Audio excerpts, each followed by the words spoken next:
Bonjour à tous. On va faire les analyses et voir les opportunités pour la semaine du 3 au 7 août 2026. On va commencer par le point macro et on va regarder trois choses. On va regarder d'abord les chiffres de la semaine, comme d'habitude, et voir ce qui peut faire bouger le marché. Deuxièmement, comme c'est le début du mois, on va regarder aussi les performances, les différentes performances des secteurs du CAC. Et enfin, on va regarder où en est l'intelligence artificielle. Comme on a vu, le marché a corrigé pour l'intelligence artificielle et en fin de semaine, jeudi et vendredi, il est reparti, notamment avec sur l'indice, le Kospi, sur la Corée. Donc, on va voir où on en est et si ça vaut le coup de réinvestir sur ces marchés-là ou d'attendre un petit peu. Donc, on commence par les chiffres de la semaine et voici le tableau. Je vous ai entouré que deux chiffres sont les plus importants. Alors, le premier, c'est le stock de pétrole pour les États-Unis. Ça va pas faire bouger le marché, mais comme je l'ai dit la semaine dernière, le conflit actuellement au Moyen-Orient fait que les États-Unis est en train de piocher sur ses réserves stratégiques. Et donc actuellement, elles ont énormément baissé. Et plus le conflit dure, plus ces réserves diminuent. Et à un moment donné, je pense que ça va devenir assez intenable pour les États-Unis et ça risque d'avoir un impact sur la résolution du conflit. Donc c'est juste le chiffre que je suis, mais ça ne va pas faire bouger le marché. Par contre, celui-là, c'est un chiffre qui en général peut faire bouger le marché, surtout si vous faites de l'intraday en trading. Et c'est ce qu'on appelle le non-farm payroll, c'est-à-dire c'est la création d'emplois, sauf dans le secteur agricole. Alors, si on regarde ici le chiffre précédent dans la création d'emplois, c'était de 57 000 et il y a une prévision d'une hausse qui serait à 88 000. Donc, c'est plutôt très bon, plus d'emplois. Pour le taux de chômage, on reste à 4,2, chiffre qui ferait rêver la France. Et puis, ben, le salaire horaire, ça ne bouge pas non plus. Donc, ce qui fait bouger le marché, c'est quand ce chiffre-là, le chiffre qui va sortir, va être différent de ce chiffre-là. Soit il est beaucoup plus fort, soit beaucoup plus faible. Mais c'est en général tous les premiers vendredis du mois. Et c'est quelque chose qui, comme je l'ai dit, fait bouger le marché. Donc, soyez prudents si vous êtes dessus. Vous pouvez vous retrouver vite fait avec un stop loss touché. Ensuite, on va voir s'il y a une rotation dans les secteurs du CAC. Donc, voici le tableau que je fais chaque mois. C'est les chiffres que vous pouvez retrouver sur l'Euronext. Alors, on va commencer par les sociétés financières qui se portent très bien. Comme on voit là, ça fait déjà 2 mois à 7%, c'est très bon. Pour l'année, on a 18%. Et donc, les entreprises qui s'en sont bien tirées, on a Amundi, Euronext, Crédit Agricole qu'on va voir après dans la section marché. Pour l'industrie, on a un chiffre positif, mais bon, c'est quand même très moyen. Et sur l'année, c'est positif là aussi, mais c'est pas exceptionnel. Il suffit de plusieurs mauvais chiffres et on risque d'être soit à zéro, soit en négatif. Donc, l'industrie se maintient, mais moyennement. Donc, les industries qui ont eu de meilleures performances ce mois-ci, alors sans jeu de mots, on a eu Téléperformance. Alors, ça ne veut pas dire parce qu'elle a fait un bon mois qu'il faut investir, hein. Attention. Edenred, c'est pareil. Elle a eu un bon mois, mais ce n'est pas encore un investissement. Et on a eu Thales. Le troisième secteur, c'est la santé, qui là continue de dégringoler. C'était déjà le cas l'année dernière et ça continue. Donc, on a juste bon, pratiquement à zéro. Mais au mois de juin, on était à moins 3,4. Et puis, ben, pour l'année, on est à moins 20%. Donc, soit un miracle pour les 5 derniers mois, mais on devrait terminer dans ce secteur plutôt en négatif. Ça veut dire que si vous investissez, c'est un secteur, à moins qu'il y ait une entreprise qui est vraiment extrêmement performante, mais non, sinon, cherchez des actions dans des secteurs qui sont beaucoup plus performants que celui-là. Donc, dans les sociétés qui s'en sont tirées ce mois-ci, on a Genfit, Abivax. Alors, Abivax a fait un plus haut. Là, elle redescend un petit peu. Et puis, Nano qui est resté assez stable. Par contre, DB Technologies et Medincell sont en négatif pour ce mois-ci. Autre secteur, ça c'est une grosse déception, c'est la technologie pour la France. Donc on reste positif pour l'année, mais si ça continue, on a déjà 2 mois, donc ça fait déjà plus de moins 10% sur ces 2 mois-là. Si ça continue, on va terminer en négatif. C'est quand même très ennuyeux.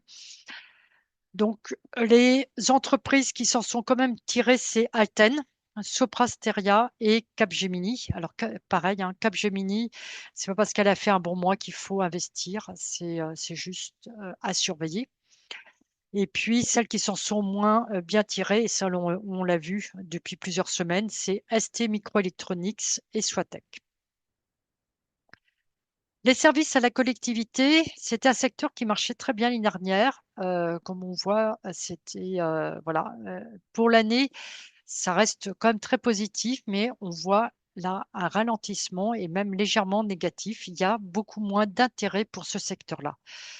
Donc, si on en parle de rotation, hein, ceux qui marchent vraiment bien pour le moment, c'est la finance.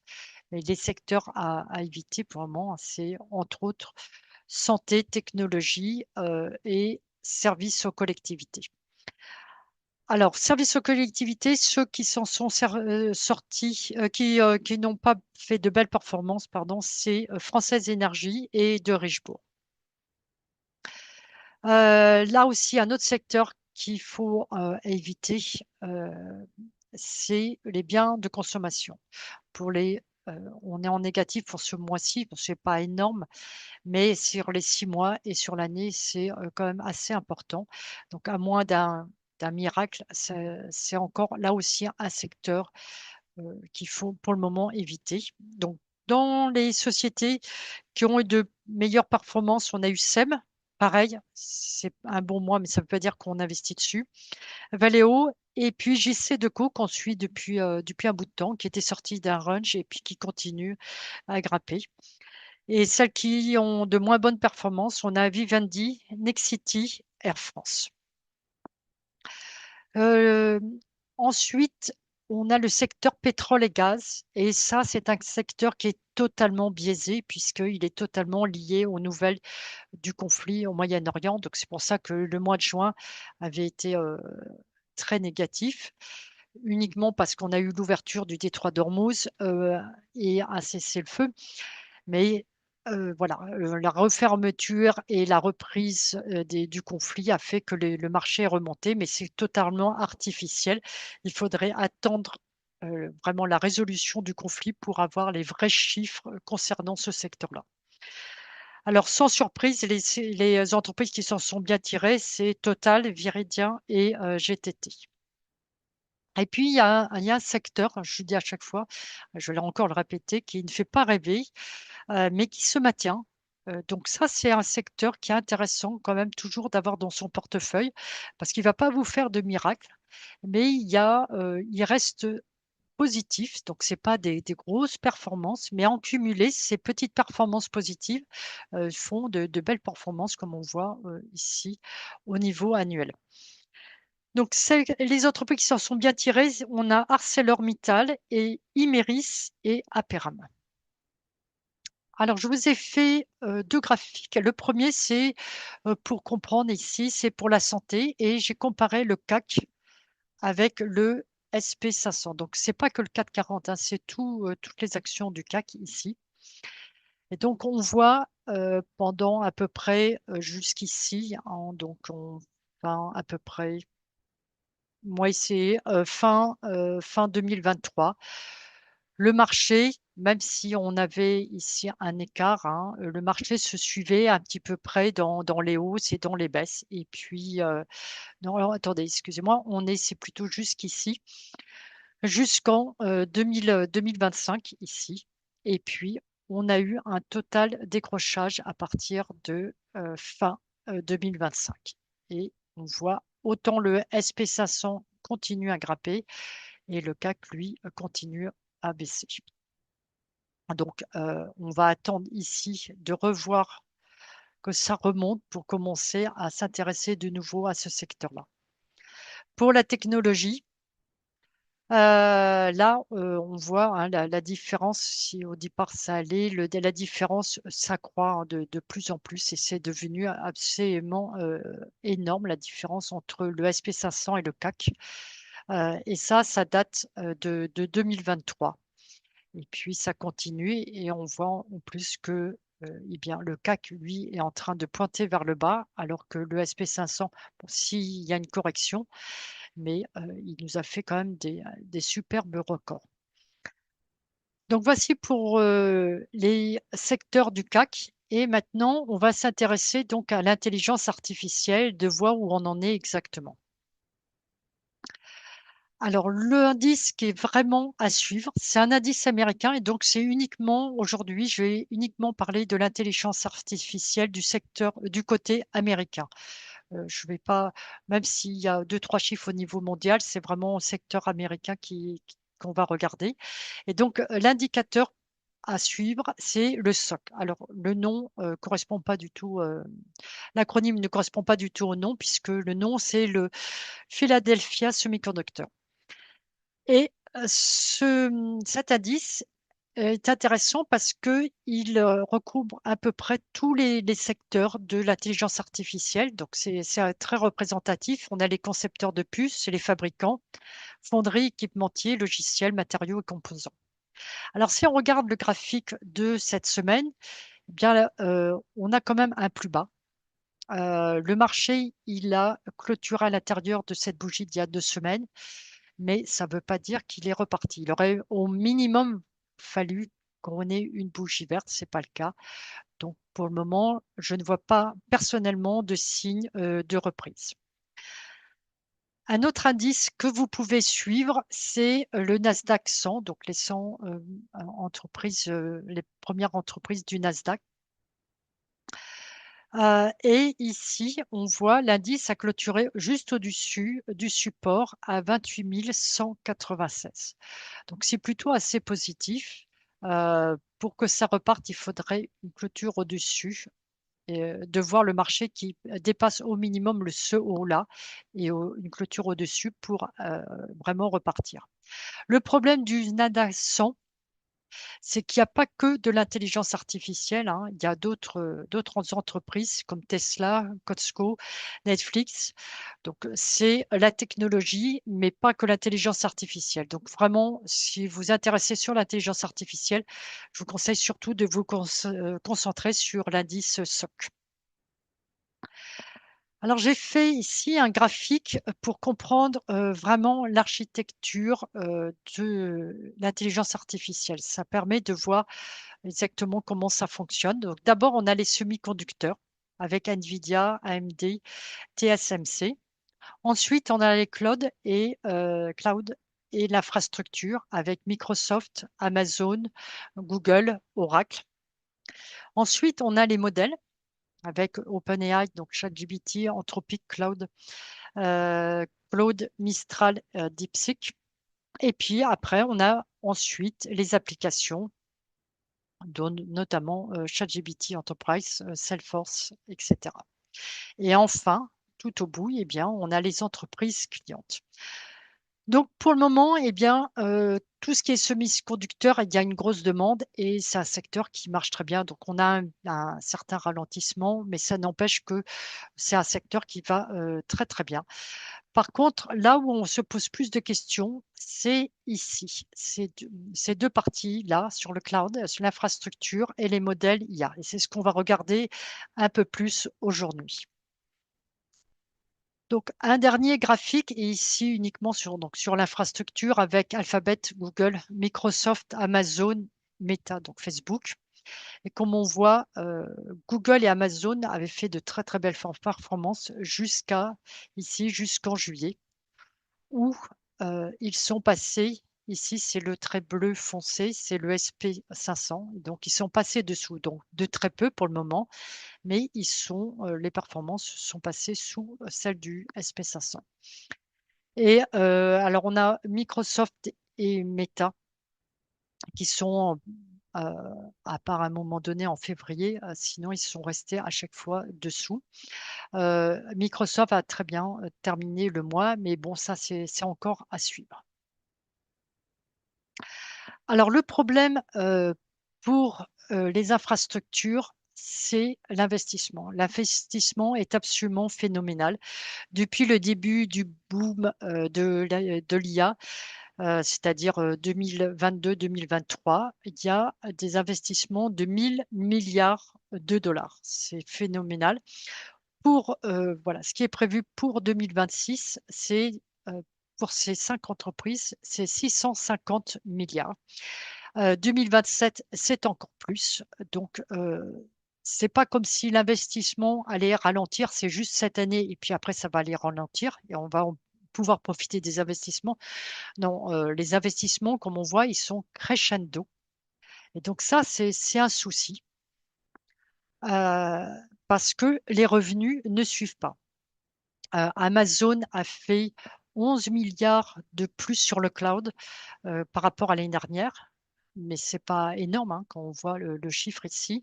Et pour toutes les entreprises de l'infrastructure, le chiffre, c'est de 300 milliards. Donc, les revenus sont euh, moins de la moitié des investissements. Ce qui concerne les modèles, alors on peut dire que l'adoption de l'intelligence artificielle, la première phase, est un véritable succès. Comme on voit au niveau mensuel, on a plus d'1 milliard d'utilisateurs. C'est phénoménal. C'est dans tous les secteurs et pratiquement dans tous les pays du monde.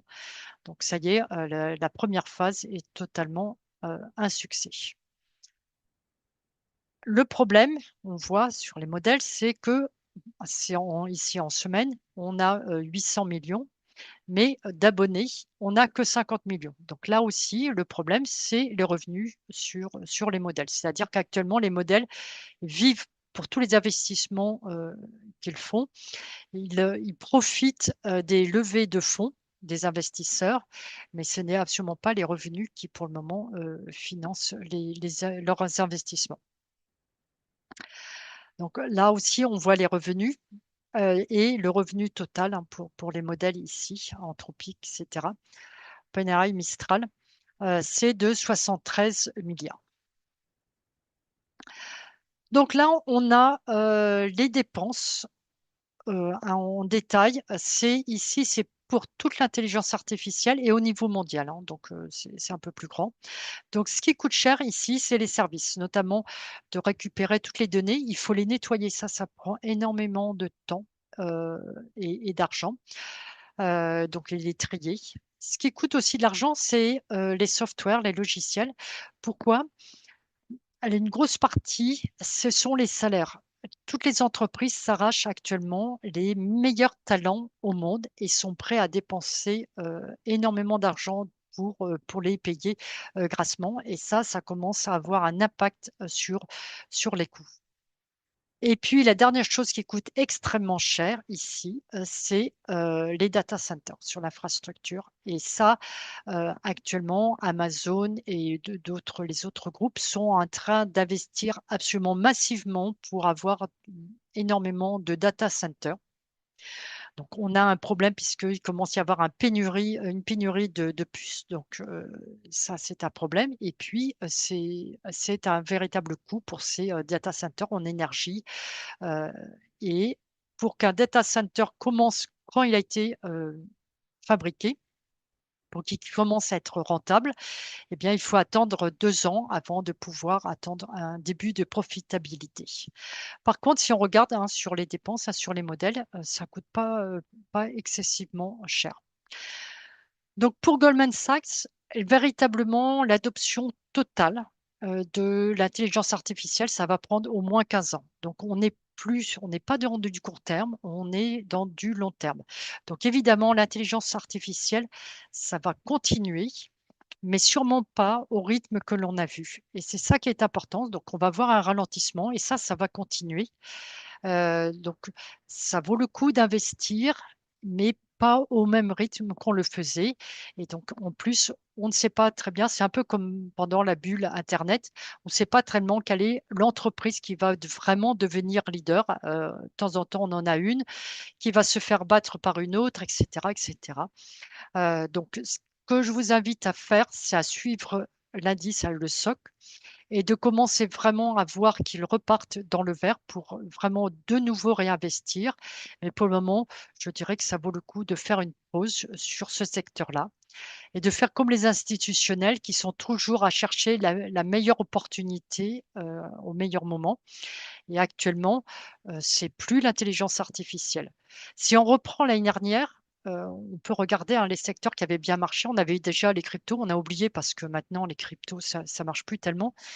Mais on a eu le Bitcoin qui a été jusqu'à 125 000. Après, rappelez-vous, on a eu le bull run sur l'or et encore plus sur l'argent. Et puis, depuis le début de l'année, on a sur l'intelligence artificielle. Et donc, actuellement, les capitaux sont en train progressivement de se retirer de l'intelligence artificielle parce que c'est sur du long terme et que actuellement l'investissement sont phénoménaux et les revenus ne suivent pas. Donc les capitaux sont en train de chercher un nouveau secteur ou ou un nouvel actif pour investir. Donc ça, on va suivre. Pour le moment, je ne sais pas quel est l'actif ou secteur qui est en train de redémarrer. La finance, bah, ça fait déjà un bout de temps, donc c'est pas ici, c'est pas non plus les cryptos, ni les matières premières. Donc on va suivre et dès qu'on va voir un secteur qui vraiment commence à se détacher, eh bien c'est là où on va pouvoir investir. Donc voici pour la partie macro et on va partir maintenant sur la partie marché.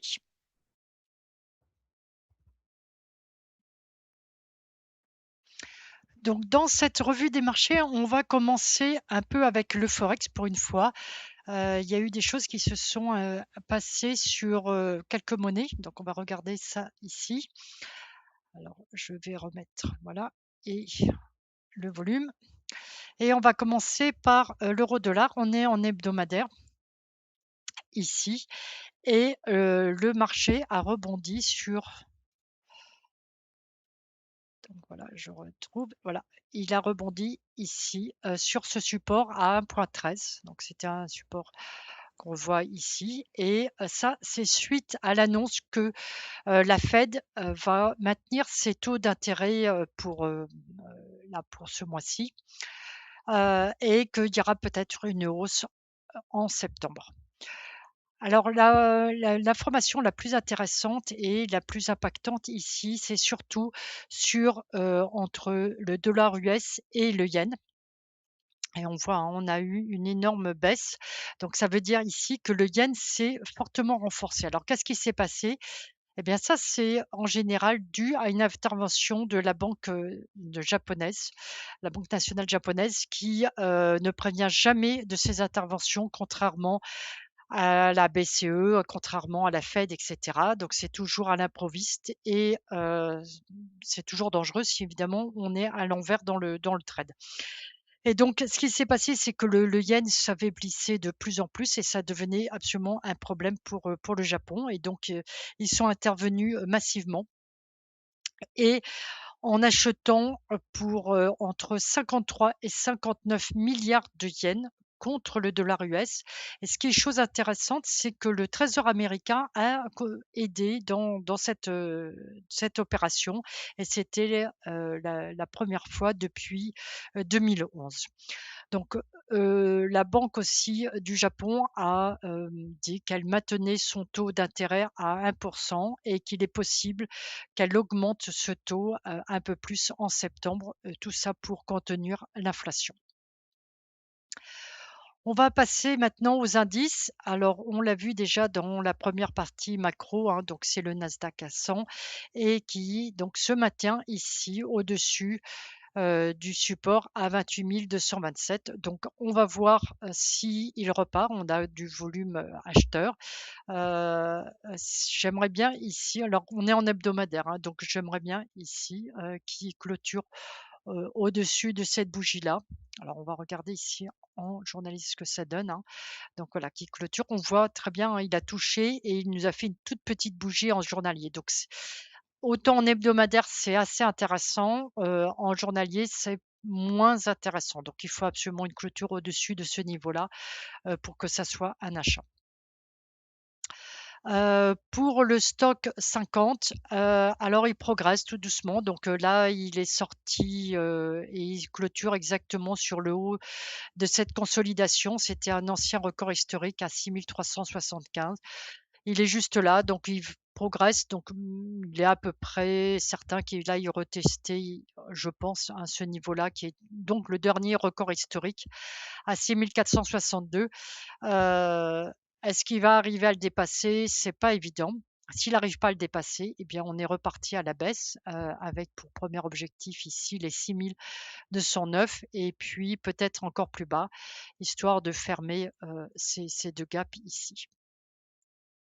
Pour le DAX, alors il est arrivé enfin à clôturer au-dessus, c'est ici, ça c'est vraiment une zone, qui a été retestée de nombreuses fois ici, cette résistance, qui est devenue support à 25 371. Donc là, ça a été lundi, il a clôturé au-dessus, donc il a progressé. Il continue, donc là aussi, c'est un peu comme l'Eurostock. Il y a des chances qu'il aille retester ce record historique à 26 064. Est-ce qu'il va le dépasser? C'est pas évident. Le CAC, lui aussi a progressé, donc le fait qu'il se soit maintenu ici, c'était, une zone importante à 8 338,36, donc il s'est maintenu et il a retouché ici exactement, le haut, ce dernier haut ici à 8 590. Et on a, cette bougie, c'est pratiquement un doji, donc on n'a pratiquement pas de volume acheteur, hein. C'est vraiment, on voit ici en baisse. Donc on verra s'il arrive, à clôturer au-dessus et de retester son record historique ici à 8 664. C'est pas évident. Il est possible qu'à partir de ce niveau-là, il reparte à la baisse. Alors, je vous ai mis le Kospi, donc ce qui est, l'indice coréen qui a, énormément, descendu ici depuis juin. Il y a beaucoup d'effets, il n'y a pas que l'intelligence artificielle, mais il y avait beaucoup ici d'effets de levier et notamment de la part des particuliers. C'est, eux qui ont, heu, vraiment, payé très cher, cette chute. Et là, le marché, il était reparti, ici à la hausse, mais voilà, c'est pas du tout ici un redémarrage pour moi. J'attends. Il faudrait vraiment un très beau rebond ici sur les 950 pour un achat, voire à ce niveau-là. Mais pour le moment, j'ai aucun véritablement signe positif. Si on va en journalier, on a eu cette bougie-là et pour le moment, voilà, elle a retesté exactement. On voit, c'était un niveau ici qui a été retesté, donc là, elle repart. Il faudrait qu'elle arrive à clôturer au-dessus de ce niveau-là pour pouvoir, voir qu'elle reparte à la hausse. Pour l'or, je vous avais dit que si elle clôturait au-dessus, de cette ligne de tendance, c'était un achat, sauf que, je ne l'ai pas fait parce que si on dessine, elle a clôturé, alors c'est plus facile quand on met en barre, hein. Elle a clôturé exactement à l'intérieur de cette bougie-là. Moi, j'aurais voulu une clôture, par exemple, ici au-dessus, c'était pas le cas. Donc je n'ai pas acheté et j'attends. Heu, En plus, alors je me suis trompée, je voulais vous remettre en bougie. Donc là, on a ici un gap qui a été, ouvert, pour jeudi. Donc, il est possible qu'il referme, ce gap et puis repartir à la hausse et dans ce cas-là, s'il clôture au-dessus, bah, de cette ligne bleue, c'est un achat. Il est possible aussi, hein, que la saisonnalité ne fonctionne pas cette année. Ça arrive, hein, bien sûr, rien n'est gravé dans le marbre, dans les marchés, loin de là. Donc c'est à suivre, hein. Peut-être qu'il y aura, absolument aucune opportunité d'achat, cette fois-ci. Maintenant sur le pétrole, eh bien, c'est comme d'habitude, c'est au gré des news sur, le conflit du Moyen-Orient, donc pas grand-chose à dire. Il a pratiquement refermé ce gap-là, mais pas complètement. Il en a ouvert un autre. Bon, donc voilà.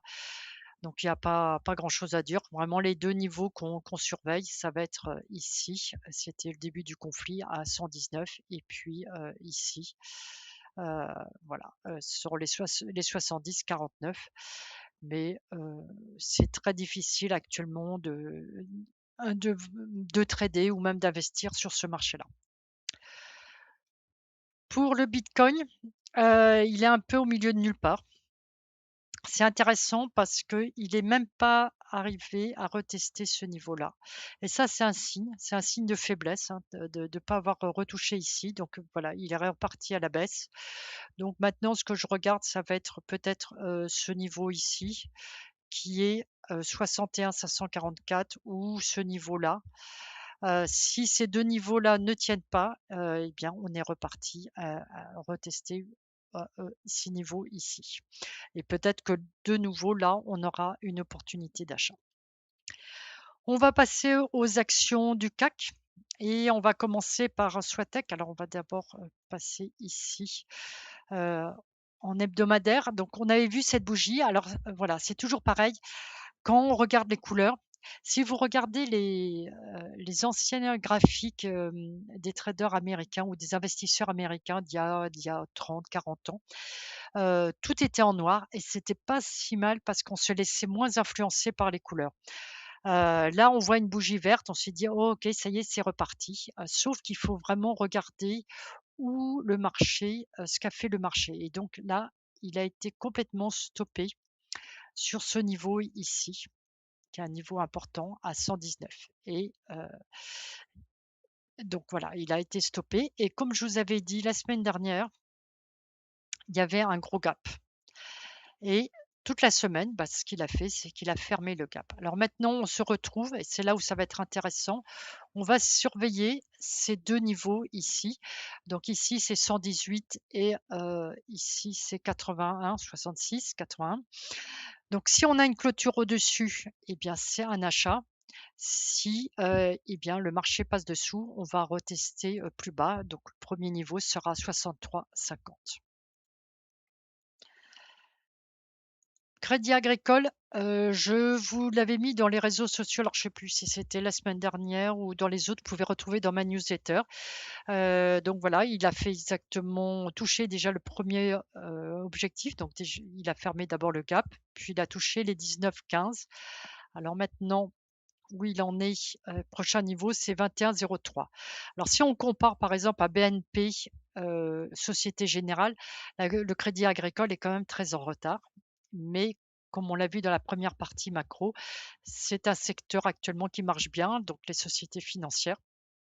Donc il est possible là, ça vaut le coup de garder, une partie de sa position et d'aller essayer de retoucher donc, les 21,03. Score, alors il a retouché, c'était le premier. Voilà, je vous l'avais dit, c'est le premier niveau ici à 35-35, et il a vraiment redescendu.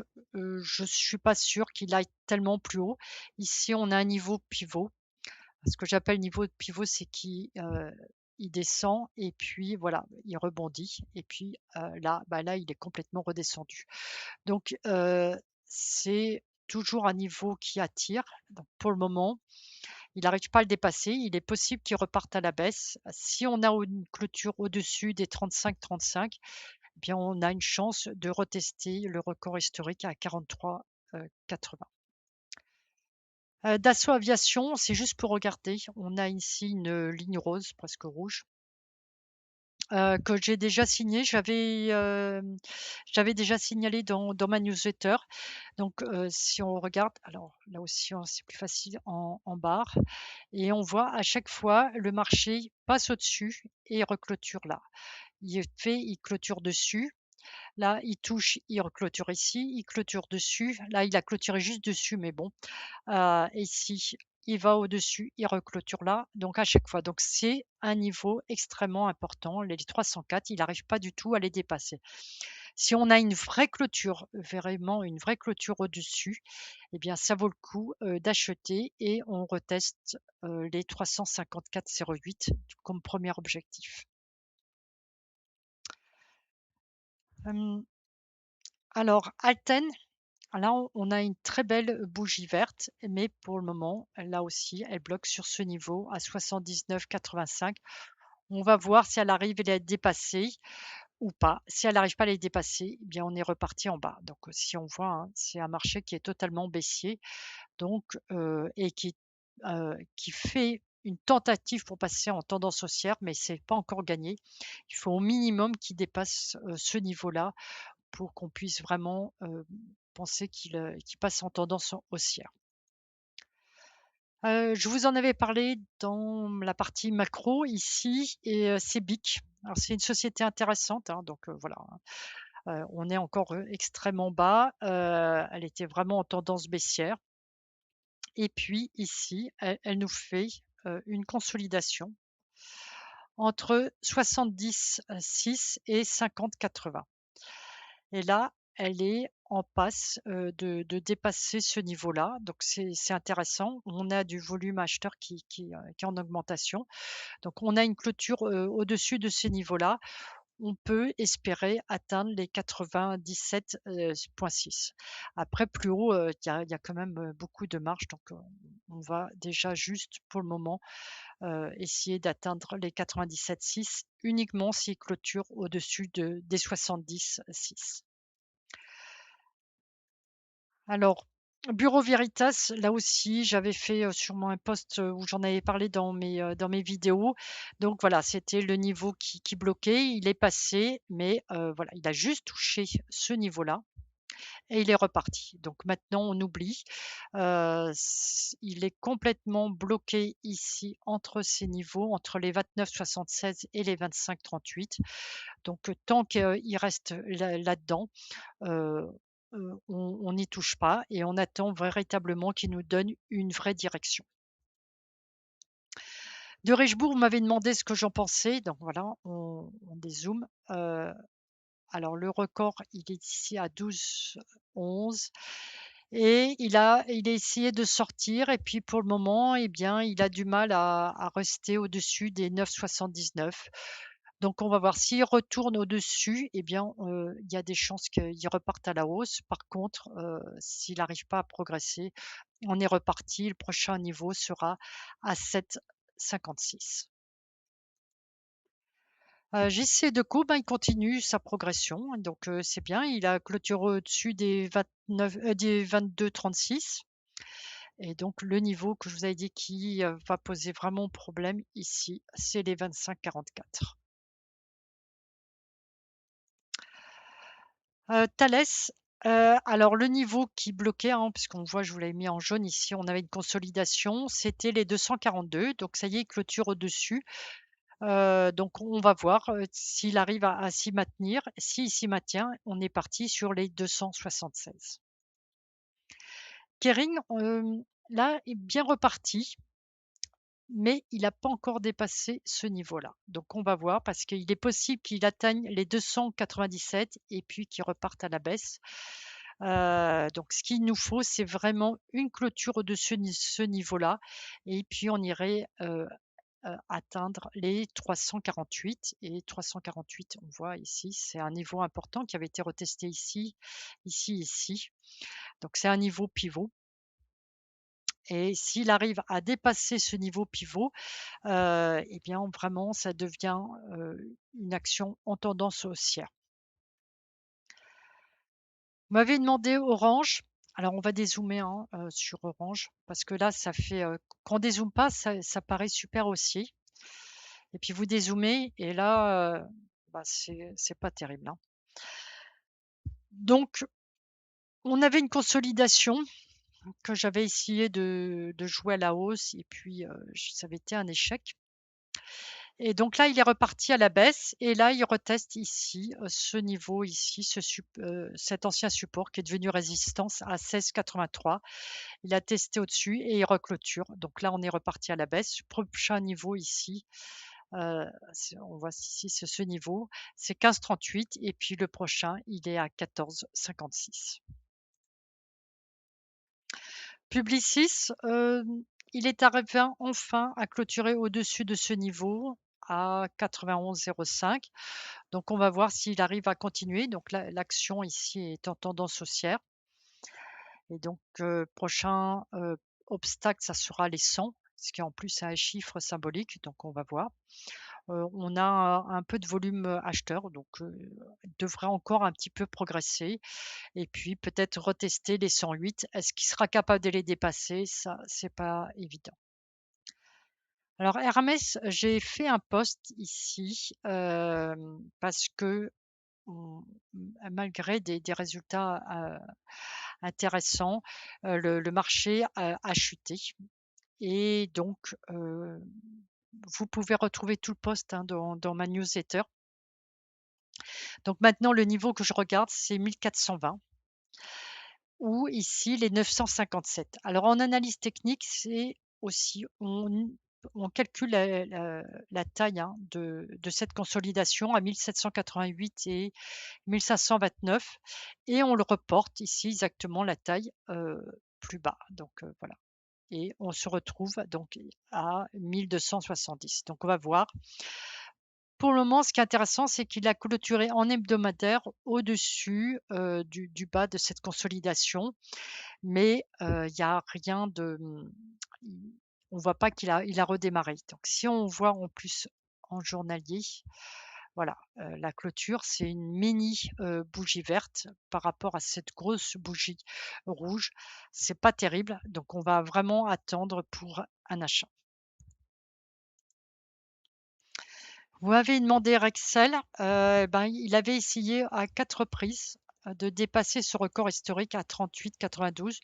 4e record, ben, échec, donc c'est normal, il repart à la baisse. Le marché choisit toujours, la direction où il y a le moindre de résistance. Donc si là, si ça bloque vers le haut, il part vers le bas. Donc le niveau que je regarde ici, c'est le premier niveau ici qui est à 33,80, oui 33,84. S'il n'arrive pas à rebondir sur ce niveau-là, eh bien on regardera ici sur les 30,50, et s'il rebondit, là c'est vraiment un achat parce que, l'action on voit, hein, ici est en tendance haussière et on irait retester au minimum, le record historique, peut-être voire le dépasser. Veolia, on m'avait demandé aussi, alors on va dézoomer, hein. Voilà, c'est un marché qui était vraiment en tendance baissière et puis progressivement, il passe en tendance haussière. Sauf que pour le moment, bah, il bloque ici, c'est sur ce niveau à, 36,58 et voilà, il a cherché, quand même, hein, plusieurs reprises, hein, 3-4 reprises.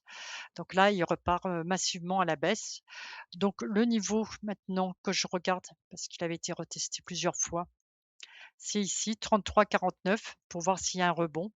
S'il n'y a pas de rebond, eh bien, on pourrait aller voir du niveau, voilà, plutôt ici, hein, au niveau de cette ligne de tendance, voire plus bas à 24,86. Viridien, voilà, voilà, il faut toujours dézoomer parce que on a des belles surprises ou plutôt des mauvaises surprises, hein. Euh, en plus, on a un énorme gap ici. Donc ça, c'est vraiment un très gros gap. Le marché avait essayé de le fermer et puis là, il est reparti. Donc on a des très grosses bougies rouges ici et on a une petite bougie verte, mais c'est rien de terrible. Donc on va attendre. Je pense que soit le marché continue à consolider un peu à l'intérieur ici, hein, de ce niveau ici, soit, eh ben, s'il n'y arrive pas, s'il reclôture ici sous, les 84,7, on va repartir plus bas. Heu, alors là, je me suis trompée, et dans la dernière du CAC, vous m'avez demandé Alstom. Alors j'en ai parlé, c'était en avril parce que le marché avait, sacrément chuté, mais il avait clôturé, eh bien, c'était ici, au-dessus de ce niveau-là. Donc c'était intéressant, je l'ai enlevé ce niveau puisque maintenant il est moins pertinent. Mais ici, on a une consolidation. Donc depuis avril, le marché, ne baisse plus. Donc c'est un signe. Ça ne veut pas dire encore qu'il est reparti, c'est un signe qu'il est un peu en attente. Donc on va voir s'il est capable de, dépasser donc une clôture au-dessus des 17,78. Ça nous permettrait de retester au moins les 26,02, voire, donc les 26,80 ou carrément ici, c'est les 30-23. Par contre, une clôture dessous, et bien là, on est vraiment parti beaucoup plus bas, hein. On peut aller jusqu'au 10,05 et c'est ce qui serait vraiment, bien on voit, hein, le bas historique. Voilà pour le CAC, on va passer au Stoxx 600. Alors la semaine dernière, je vous avais présenté Belimo, j'aimais bien cette bougie, donc elle a un tout petit peu progression, on a un doji, mais rien d'inquiétant. Donc tant qu'elle se maintient ici au-dessus des 742, on est parti ici pour tester les 975. Je vous ai parlé aussi de Yab, je ne sais pas comment prononcer, c'est du finlandais. Et donc là aussi, hein, on a un doji, mais tant qu'elle se maintient au-dessus des 52,40, on est parti au moins pour retester les 61,20, peut-être même au-delà. Alors SAP, là aussi, j'ai fait un post il n'y a pas longtemps, il y a peut-être la semaine dernière ou un peu plus. On avait atteint un niveau important qui était ici. On a retesté ici, retesté à 129,20. Et le marché la semaine dernière avait rebondi. Et puis il continue sur ce rebond. Et là, on voit, hein, le volume acheteur est en train de monter. Donc c'est intéressant. Alors c'est comme Hermès. C'est pas parce qu'il rebondit sur un niveau important qu'il faut acheter. On le voit bien là encore sur Hermès. Il faut attendre, la patience. Alors quelquefois, je peux louper effectivement le mouvement du siècle, mais très généralement, pour un mouvement du siècle, je vais me sauver de beaucoup de pertes ou de lignes rouges sur mon portefeuille. Donc je préfère la patience, et ce que j'attends, c'est déjà de voir ce qu'il va faire à ce niveau-là, au 173,24. S'il arrive à le dépasser, donc c'est intéressant et on attendra donc qui reconsolide. Sinon, bah, s'il repart, on va voir ce qu'il fait de nouveau ici sur les 129. Mais il est possible que le marché ici consolide entre ces deux zones avant de démarrer. Mais pour le moment, pour moi, ce n'est pas un achat. J'attends toujours. On voit, hein, le marché est extrêmement baissier. Donc, on va attendre véritablement qu'il passe en tendance haussière pour s'y intéresser. Sinon, on se retrouve exactement comme Hermès, à être bien trop tôt et d'être pas très bien, autant financièrement que psychologiquement. Volvo, bah, j'en avais parlé, bah, ça y est, il dépasse son record historique, tout va bien. On regarde. Adidas m'avait demandé, eh bien Adidas, ça y est, j'en avais déjà parlé, le fait qu'il clôturait déjà sous les 175, c'était pas un très bon signe, surtout que, bah, voilà, faut voir, hein, le marché est vraiment en tendance baissière, donc ça y est, il est reparti. Donc il nous a fait un petit mouvement haussier, mais qui n'a pas duré. Et là, on a vraiment une grosse bougie, gros volume baissier, donc on est parti et on peut-être ici retester ce niveau-là qui est les 129,95. Donc voilà. Et après, en dessous, on a 93,40. Après, donc dans l'intelligence artificielle, on a vu ça dans la partie macro. Alors pour l'Europe, 2 sociétés vraiment très importantes, c'est ASM. Donc ici, c'est intéressant. Elle rebondit sur ce niveau-là. Est-ce que c'est un achat? Bien, on va voir. Donc déjà, on va regarder en journalier de quoi. Voilà, elle nous a fait cette bougie-là. Elle est allée et puis là, elle ferme le gap. Donc on va voir ce qu'il en est. Si elle arrive à se maintenir toujours sur les 748 ou pas. Et comme je l'ai dit, pour le moment, l'intelligence artificielle, on risque de continuer de voir un ralentissement. Peut-être pas sur les puces, mais sur d'autres segments. Donc c'est à suivre, on va voir vraiment, si on a, encore du mouvement, qui reparte à la hausse ou pas. Alors, ASML, elle, a beaucoup moins baissé, hein, si on compare les 2. Elle a moins baissé. Donc elle a moins corrigé. Donc là, bah, j'attends un peu un signal. Cette bougie-là, c'est pas vraiment un signal d'achat. Voilà, bah, par exemple, ici, on voit, on a une bougie, verte et encore plus celle-là, qui sont vraiment des signes d'achat. Ici, c'est pas un signe d'achat, donc j'attends une meilleure bougie. Ça peut être ici, si on peut dessiner si on dessine un peu mieux, heu, on peut, qu'elle rebondisse sur ce niveau-là. On y est presque d'ailleurs sur ce niveau-là, ce qui est à, 1309. Et si elle rebondissait, ben oui, dans ce cas-là, ça serait un achat. Vous m'avez demandé pour Siemens Energy. Alors j'aime beaucoup là le mouvement de cette semaine. Alors vous allez me dire les rouges, oui, mais elle a rebondi au-dessus de 2 supports et ça fait partie de mes stratégies. Rebondir au-dessus de 2 supports, c'est toujours très significatif. Donc les 2 supports, c'est 133,85 et 138,68. Donc c'est pour moi, un achat. On peut regarder en journalier. Ici, voilà, on a une belle bougie verte. Elle se maintient, donc elle a fait un gap, heu, mais on se maintient toujours au-dessus des 138 et donc on devrait continuer à progresser, plus haut. Le prochain objectif que je regarde ici, c'est 191,66, le record historique et là, on voit, hein, c'est quand même une très, très belle action. Alors une autre action qui m'intéresse beaucoup, c'est Marks& Spencer. Alors, voilà à quoi ça ressemble le marché. Donc on avait un record qui date, hein, ça date de 2007 ici. Le marché avait bien chuté. Il était remonté ici, c'était en 2015 pour rechuter et on voit, il avait rechuté dessous ici, donc encore plus bas, rebondit pour rechuter et enfin, et à partir de là, il est reparti à la hausse. Donc on a un marché haussier, sauf que là, il nous fait une grosse, consolidation qui date, donc de novembre 2024. Donc ça commence à être un peu long et si le marché arrive enfin à clôturer au-dessus des 415, eh bien, ça serait un achat avec pour premier objectif les 573. Donc voilà, ça sera le premier objectif, hein. Les 723, c'est encore assez loin, donc on va rester déjà à regarder les 573. Vous m'avez demandé de regarder Nokia, j'en avais déjà parlé il y a, une semaine ou 2, je ne sais plus. Voilà, la progression et là ça continue, et bien, ça y est, le mouvement haussier est complètement, terminé. On est reparti à la baisse. Le volume, vendeur est, là, dominant. Donc on va voir, heu si elle arrive à rebondir ici sur les 6,65, ou les 5,04.